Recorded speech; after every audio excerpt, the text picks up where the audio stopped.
these people destruction. What people destruction? The people trying to protect the temple, trying to stay in the temple. And we're going to read that. Go ahead. Who had made a public proclamation in the city that very day that God commanded them to get up upon the temple. It said you had a false prophet telling people to get up upon the temple. Telling them to get up upon the temple. Go ahead. And that there they should receive miraculous signs of their deliverance. And there at the temple, this false prophet was telling them they're going to receive miraculous signs of their deliverance. Jesus had told you that the temple is going to be destroyed. How can you be delivered at the temple and it's going to be destroyed? That's why he said, take heed that no man deceive you. And he was telling this to his disciples. Go ahead and read. Now there was then a great number of false prophets. It said there were then a great number of false prophets. What were they doing in association to the temple? Go ahead. Suborned by the tyrants to impose upon the people who denounced this to them that they should wait for deliverance from God. These false prophets told them to wait for deliverance from God. We're going to read later on that Jesus told you to flee. And when I say you, I'm not talking about us. I'm talking you, the disciples back then. Go ahead. And this was in order to keep them from deserting. This was in order to keep them from deserting. That's why the Messiah said, take heed that no man deceive you to his disciples. He told his disciples and the people who the disciples converted, when you see these signs, which we're going to read later on in Matthew 24, to leave. These false prophets are telling them to stay. Do y'all see what's going on here? Go ahead and read. And that they might be buoyed up above fear and care by such hopes. It said that they might be buoyed, in other words, of fear. They're trying to trick them into not being afraid. They already lied to them and told them they're going to be delivered at the temple. The temple's going to be destroyed. We just read in those people they were burning the gates and everything.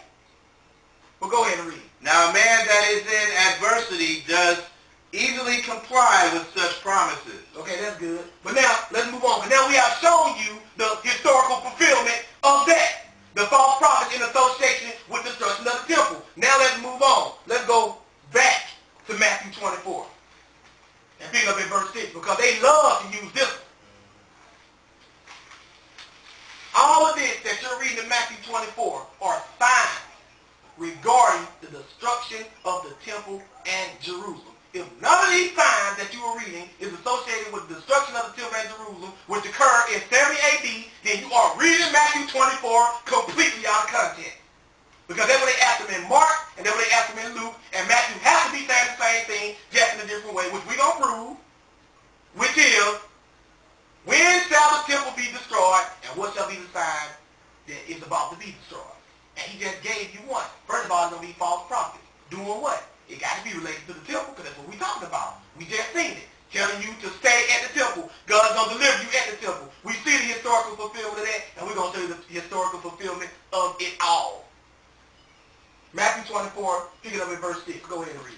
And ye shall hear of wars and rumors of wars. Who shall hear of wars and rumors of wars? Right. See, people like to pretend that Jesus was talking to an invisible camera, which was broadcasting to us in our time. He didn't do that. He was talking to them. He said, you shall hear. He didn't say they shall hear of wars. He said, you shall hear of wars and rumors of wars. Go ahead. See that ye be not troubled. See that you be not troubled. Why would the disciples even have to worry about being in trouble if this was going to happen 2,000 plus years from them? Right.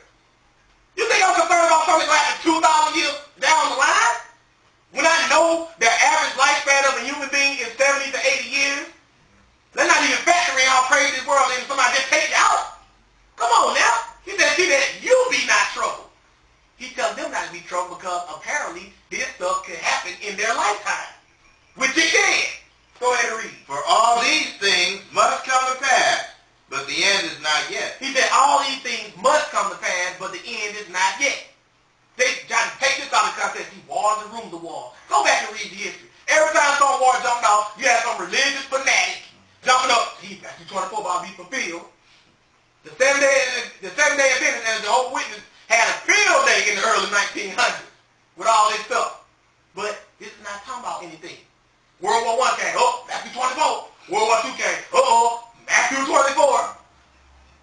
Vietnam. Matthew 24. Even right now, let's open Afghanistan. Matthew 24. Goodness. When is it going to be fulfilled? It's not talking about any of that. If it's 12, it has to relate to what the disciples asked him in Mark 13 and Luke 21. Tell us, when shall the temple be destroyed, and what shall be the signs that the temple going to be destroyed? He said, you shall hear wars and rumors of wars relating to the destruction of Jerusalem and the temple. But keep reading, we're going to show you the historical fulfillment of that. Go ahead. For nation shall rise against nation, and kingdom against kingdom.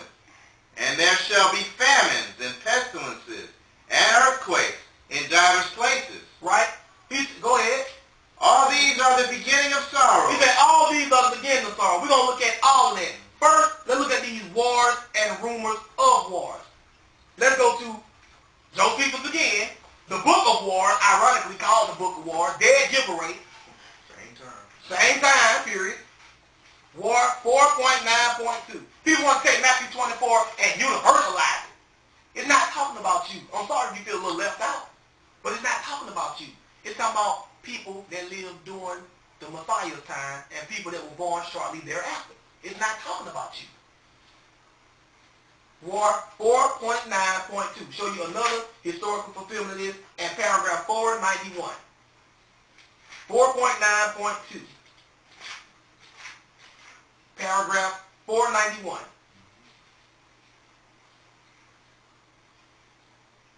Okay, go ahead and read. Now as Vespasian was returned to Caesarea. Let me ask Vespasian. This was Titus' father. See, he besieged Jerusalem first. And then he had to withdraw, and his son came back, Titus, and finished destroying Jerusalem. But go ahead and read. And was getting ready with all his army to march directly to Jerusalem. To march directly to Jerusalem to do what? Destroy it. Go ahead. He was informed that Nero was dead after he had reigned 13 years and 8 days. He said after he had reigned 13 years and 8 days. But now, get down to paragraph 497 and read. Because he said you have of wars within and rumors of wars. Go ahead. Wherefore Vespasian put off at first his expedition against Jerusalem, and stood waiting whether the empire would be transferred after the death of Nero. See, if he put out his expedition against Jerusalem, that means it was rumored that he was going to attack Jerusalem.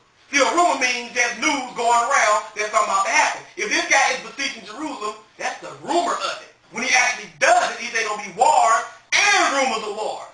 See, first it was a rumor. Hey, Vespasian can destroy Jerusalem. Then it became reality. That was the actual war. But go ahead and read. Moreover, when he heard that Galba was made emperor, he attempted nothing till he also should send him some directions about the war. Did he send him directions about the what? The war. The war. Go ahead. However, he sent his son Titus to him to salute him and to receive his commands about the Jews. Upon the very same errand did King Agrippa sail along with Titus to Galba. So he turned it over to Titus, right? Which I had already told you. But now skip down to paragraph 503. Go ahead. And now there arose another war at Jerusalem. There arose a what war? Another war, meaning there were previous wars before that at Jerusalem. He said he's going to hear a war and rumors of war. Go ahead and read. There was a son of Giora, one Simon, by birth of Gerasa, a young man, not so cunning indeed as John of Gerchala, who had already seized upon the city. He had already seized upon the city. Go ahead.